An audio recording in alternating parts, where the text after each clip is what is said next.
Green Onions riffejä vähän.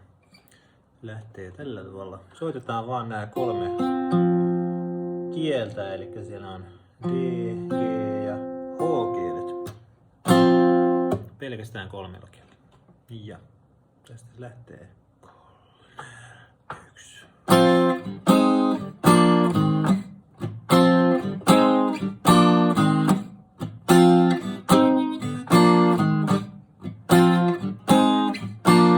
Siinä on jo alku. Sitten seuraava lähtee, tulee tämä sama sointu, mutta sitten vaihtuu vähän. Eli 1. Sitten näin.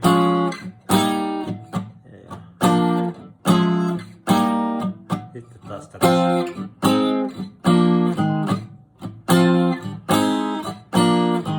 Ja sitten, jos mä itsekin ihan mietin, se on se sama sointu, mutta se tulee näin. Tuolla ikään kuin on, etusormi on niin kuin painamassa mukaan tuolta, niin sitä pystyy kuljettamaan helposti tuosta ylöspäin tällä tavalla. 1.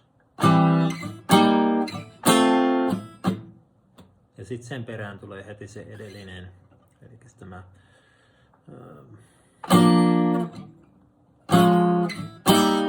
ja sitten taas.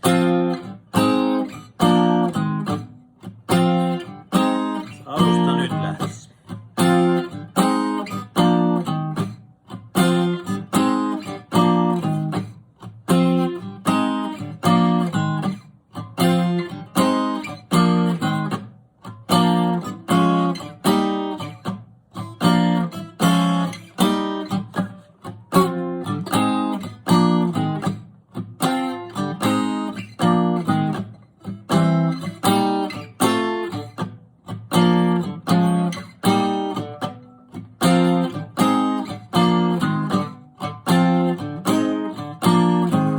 Noin. Tietysti homma on hieman nopeampi sitten oikeasti, mutta se kannattaa treenata hyvin, niin kyllä se siitä.